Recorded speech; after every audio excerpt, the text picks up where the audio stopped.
the title of this artwork is Reward. No? Parang yung idea niya, juxtapose lang, no? Yung parang yung hunger, tapos yung food.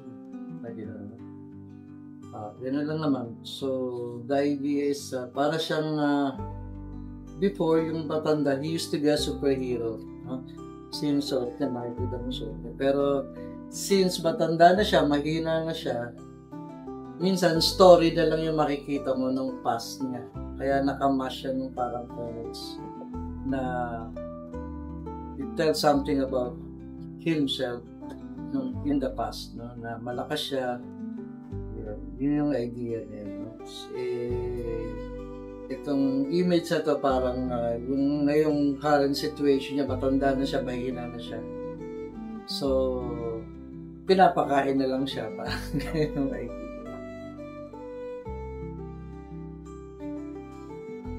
Yung mga old people, nakikita natin, mga lolo-lolo natin. Pero mas idea to sa mga hindi nakapag-invest ng mga kabataan nila. Tapos, nakurap sila ng mga tao na tinulungan nila.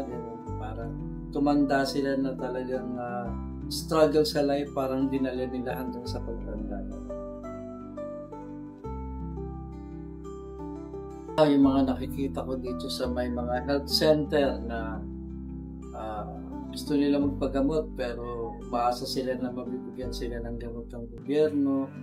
Yung mga nagugutom na hoping na makahingi sila ng ayuda sa barangay o kahit sino man. Yung mga kumakatok sa pinto natin, yan, ang bilimos. Yan. Yung mga nakikita ko ganyan na pang-araw-araw. Yung details medyo mahirap din yan kasi sa dami ng yung mga marks dyan sa mukha, yung mga tawag dyan, mga wrinkles, yan. Medyo marami kaysa dun sa regular faces. So medyo mahirap-hirap yan. At saka yung drama, parang gusto ko ma-capture yung drama.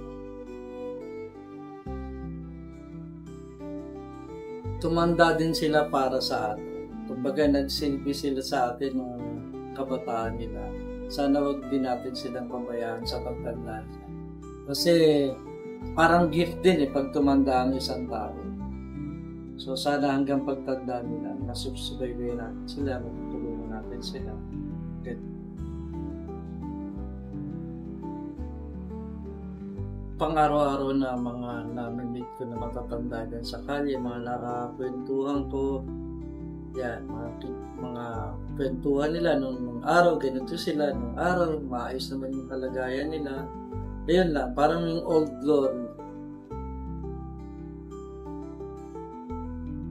Kailangan sensitive din sila sa mga tao na umabot sa ganitong edad, i-respeto nila, tulungan nila.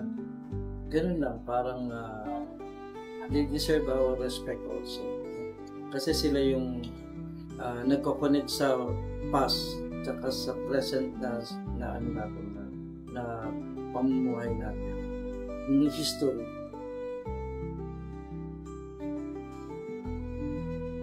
Hunger and heroism.